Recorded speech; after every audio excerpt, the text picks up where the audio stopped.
Hello, everyone, and welcome to today's webinar, a greenhouse gas assessment guide for our core clients. I'm Kari, Shafer, the Carbon Footprint Manager with Natural Capital Partners, and I'm delighted to welcome you today and thank you for joining us. The purpose of this webinar is to provide you with the knowledge necessary to competently prepare the data for your organization's carbon footprint and ultimately to make the GHG assessment process as simple and streamlined as possible for you. I'll also be joined today by Dominic Walkling, who is an environmental consultant with RSK. Now that you're officially on your way to achieving a carbon neutral certification, let me quickly run through what we'll be reviewing today. First, you'll be introduced to your key contacts for the GHG assessment. This dedicated team is here to provide you with support and guidance along the way should you need any assistance. I'll give you an overview of the GHG assessment process from start to finish and provide you with a timeline for the project, including a data submission deadline. We'll talk through the data source requirements as per the guidance of our carbon neutral protocol. RSK will instruct you on how to use their data collection template and describe in detail the input data required. Following the data collection template presentation, we ask that you please review the example footprint reports included in the deck that you've received. And lastly, please review the FAQ section provided, as we've preemptively included responses to the most common questions we received through the GHG assessment process. For those of you who are new to us, Natural Capital Partners is a world-leading provider of innovative climate finance and carbon neutrality solutions. We have more than 300 clients in 34 countries and use our 20+ years of experience to help our clients develop industry-leading programs that make a measurable impact. Again, my name is Kari Shafer, the Carbon Footprint Manager. I'm our in-house technical expert in GHG assessment. I have more than 3 years experience in GHG accounting and hold the certification of proficiency from the GHG Management Institute. I will be your dedicated project manager and I'm here to support you along the way. I'll be your main point of contact from here on out to answer any questions as needed and to ensure that we stay on track to meet all required project deadlines. Additionally, I ensure that all of our assessments are done in accordance to our carbon neutral protocol to uphold the integrity of the carbon neutral company certification, which you are working to achieve. With that being said, I do not do the GHG assessment calculation itself, and that's where RSK comes into play. RSK is a third-party assessment partner who's been a trusted partner of ours for over 11 years. All analysts on the RSK team are experts in GHG accounting, and they are responsible for quality assuring your data, calculating emissions, and ultimately producing your final footprint report. So without further ado, I'll hand it over to Dominic to give you an introduction of himself and RSK. Thanks, Kari. As Kari said, I'm Dominic Walkling. I'm a consultant at RSK. Now, RSK are one of the largest environmental consultancies in Europe. We have over 4,000 employees, and we've been working with Natural Capital Partners for over 11 years now. We've had experience with all of the carbon neutral certifications that Natural Capital Partners offer, but can also offer complementary services with these assessments that may include carbon management plans, reduction strategies, emissions calculations tools, or even climate change risk assessment and adaptation consulting. The team is listed on the right here, so you could be working with any one of us. That's about it from me, Kari. Thank you. All right, so as you will see here, the GHG assessment is step 2 in the process of achieving a certification.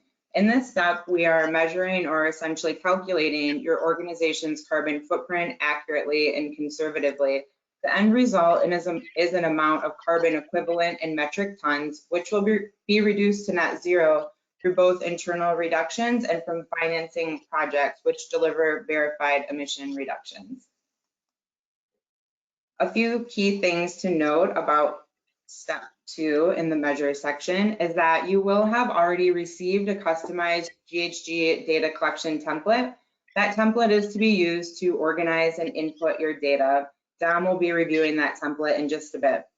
After receiving this GHG assessment guide, you will have 90 days to collect the necessary data and send that data back to me. RSK will then quality assure that data and will send back to you any clarified questions if needed and proposed assumptions to fill data gaps as necessary. Note that a second round of QA may be necessary depending on the quality of data initially provided. Once data is in its final form and all three parties have agreed on assumptions, RSK will move forward in calculating the final emissions and produce a footprint report within 10 business days of the final data submission. So on the right-hand side here, you'll see a screenshot from our carbon neutral protocol, which details the emission sources to be included in your assessment. You'll notice that there are both check marks and dots as you work your way down the row that is outlined. Check marks indicate required sources to be included in your assessment, whereas the dots are only recommended sources. Although these recommended sources are not required to achieve your carbon neutral certification, it is considered best practice to include them, and doing so will give you a more accurate overview of your organization's emissions. I'll go through each of these data sources at a high level to give you a general understanding of each. Then Dom will provide a bit more detail on the more specific data that we're looking to receive when he walks through the data collection template itself. So I'm going to start with the required sources first, which are detailed on the left in the blue table, as these sources must be included at a minimum if they're applicable to you. So starting at the top here in scope 1, we have the direct emission from owned, leased, stationary sources that use fossil fuels. Here we're looking to collect natural gas consumption for heating at your office location. If you find that you may be using a fossil fuel for generator usage, then we'd be looking to collect that information too, whether that's petrol or diesel.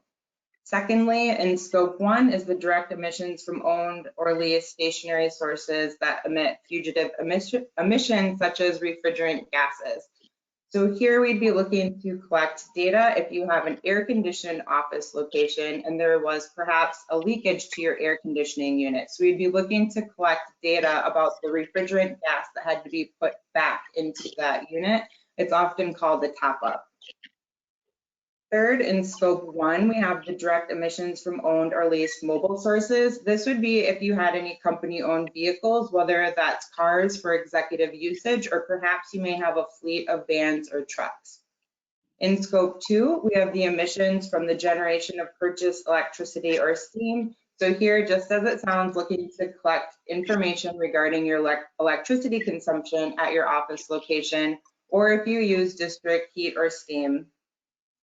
Moving down to scope 3, we have transmission and distribution losses. This will automatically be calculated by RSK, and there's no additional data to be supplied here. It's simply an emissions factor applied to your electricity consumption that accounts for the electricity that's lost throughout the power lines from the electricity provider to the point of consumption, and it's about a 5 to 7% loss.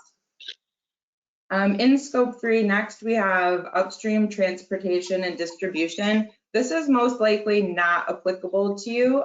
This is for manufacturing entities that produce and sell a branded good. So I'm going to skip through that bit for right now. Next, we have waste generated in operations. This is all waste leaving your office location, whether that's going to landfill, recycle, compost, anaerobic digestion, etc. And then the last required source that we have is business travel. So that's all transportation by air and modes of ground transportation. If you wish to include the recommended sources, they are as follows. So first we have water supplied to subject. This is simply the water used for sinks, toilets, etc. at your office. Second is the upstream emissions of purchased electricity and fuels, also known as well-to-tank emissions. Similar to when we discussed T&D losses, there's no additional data that you need to supply here. It's an emission factor applied to the data that's already required to provide. And this is to account for the emissions that arise from the extraction, manufacturing, and transporting of fossil fuels used in both your scope 1 and scope 2, which we previously talked about. Third, we have the outbound courier deliveries of packages. This is if you did any type of mass mailing from your office. This is not the distribution of sold products, but it would be if you had any bulk mail going out through a courier service, something like a pamphlet to your clients. Maybe you do a book, a gift, an annual calendar, something of that sort. Fourth, we have wastewater. So this is water leaving your office from sinks, toilets, etc. Hotel stays. So this would be any hotel stays taken by your employees for business travel. And then lastly, employee commuting. So just as it sounds, we'd be looking to calculate the emissions from your employees traveling to and from work via different modes of transportation. And if you do wish to include this, we have a very quick and easy survey that we've created to send out to your employees to capture that information. I'm going to pass it over to Dom now, please, to introduce RSK data collection template. Okay, thanks, Kari. So as Kari's sort of gone through there's a lot of information that we need to be able to calculate your footprint. But we've decided to kind of make some really simple data collection forms that should hopefully make the process as easy as it can be for you. So ultimately, we've created two different data collection forms that are dependent on the kind of size of the company that you are. But to start from the top, both of these forms will have a specific kind of basic information tab that needs to be filled out by yourselves. So this is the screen grab we have here on the left. So this basic information tab is looking to kind of capture that basic information about your company. For instance, the number of sites that you have, the employees that are based at those sites, the floor area of those sites, and whether or not you would like to include any of the recommended emission sources that Kari's discussed just then. But yeah, so this basic information tab is for all companies of all sizes. Then we go on to the more specifics of this data collection form. So if you are a company of up to about 2 or 3 locations, we'll ask you to fill out this simple data collection form. Now, the way that this is structured is going to be an Excel sheet with different tabs on it, dependent on the number of sites. So each tab will be assigned to a site that your company has. Now, this is a screen grab of one of those tabs, so it specifies here the different information that we do need from you. Now, the dark blue cells here specify the exact information, and they're categorized whether or not they're recommended or required sources. So the required sources are the ones in red, and the orange are the recommended sources. So here we've got different categories of required and recommended sources. So going from the top, we have some more basic information. Then we ask for the different site fuels that you might have. So this is your utilities bill. So say the natural gas that you use for your heating, or the electricity bill that you might have. And then we go down onto business travel, refrigerant gases, and then into hotel stays, that kind of thing. So that's if you are a simple site, so 2 to 3 sites. Then we have the detailed collection form that's below. So this is if you are more than 3 or so sites. Now this is structured slightly differently. So along the bottom, we have a tab dedicated to each of the emissions sources that we do need to get from you. So each of these tabs might reflect, say, refrigerant gases, your electricity bills, your natural gas, that kind of thing. And then within each of those tabs, there will be a row dedicated to each site that you might have. So going from the top, we might have site 1, 2, 3, and this is the business travel tab. So we'll ask you to fill in the required information for each of the sites. Now, within both of these tabs, we have drop-down menus, so you can select the units of the data that you're providing, which is really important for us to get that kind of information. Now, once you've got this information from you, you'll be sending this back to us, and we'll review it fully and fill out a quality assurance table. And it'll comprise any questions that we might have or proposals that we have to plug any of the data gaps that may have appeared in your data. If we go on to the next slide. Now, before you start this process, it's important to consider the following. So these are a few top tips that we've come up with to kind of help you through this process to make it as quick and easy as possible. So the first thing to remember is that primary data is best. So this is kind of in order to make the footprint as accurate as it can be. So we've said that we can propose assumptions where there are gaps, but these are going to be worst case scenarios. So if you can get the primary data, it is best to get that. But that being said, lower quality data and more assumptions are normal for year 1 because this is a retrospective assessment. So the data collection processes may not have been in place in advance of this kickoff. And the third point here is to leave no filled blanks. That's really important because if you do have data, it's important to fill it in. If you don't have access to the data, but it is applicable, for example, if you do have air conditioning units, we need to know that even if you have no access to the refrigerant gas data. That way we can provide benchmarks to plug these gaps.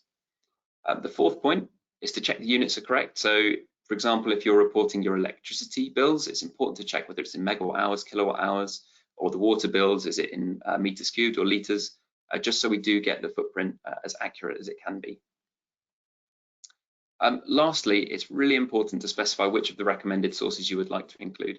So if you would like to include employee commuting, it's important to let Kari know in advance so she can send you the survey. Or if you would like to include hotel stays or anything else, then we can provide a benchmark for you to agree with if you would like us to plug these gaps if the data doesn't actually exist. Now, once we've got your data, we've quality assured it, and we've run the calculations, we'll submit the results in a report that will look something like this. So on the left, we have the graph, or the table rather, that will be at the top of the report. Now this is the emissions broken down by the specific sources required by Natural Capital Partners. So this is the summary of the total emissions that will be offset. And then going down into the report, you'll see different graphs and tables that will break out the emissions into kind of useful figures that you can kind of interpret your data with. So we'll break it down into emission sources and emission scopes, and then you can kind of build kind of into this where you would like to put in best practices in place to reduce these emissions in future. Okay, next slide, please. Now, lastly, we've written a few frequently asked questions here. I'll go through the top two, but if you do have any more questions in future, of course, you can come to us, but hopefully the answers will be within this sheet too. So the most important one is, what do you do if you can't get the required data? Now, this is really common, and especially for year one, but the most important thing to do here is to select yes but no data in the data form, so we know where to provide these benchmarks for you. In future, it's important to kind of improve your data collection processes, but this is normal for year one. The third point in here is if you only have spend data, is that okay? And this is something we get asked quite often, and it's not ideal. Spend data is not the best because obviously prices can vary dependent on, for example, if you're using it to estimate business travel, a flight can vary depending on when you booked it. So it's not exactly proportional to the emissions. But if this is all you have, we can work with it. We have standard industry benchmarks that we would apply for spend. So that is okay for year one, but we would ask you to improve that moving on. So that's about it from me. So I'll hand you back over to Kari. Thank you, Dom. So that wraps up our webinar today. I hope that through this webinar, we have achieved our mission of making the GHG assessment process as simple and streamlined as possible, and that you now have the knowledge that you need to prepare your organization's carbon footprint. We wish you the best of luck in your data collection. Look forward to working with you, and please do feel free to reach out if you have any questions along the way. Thank you again. Have a good day.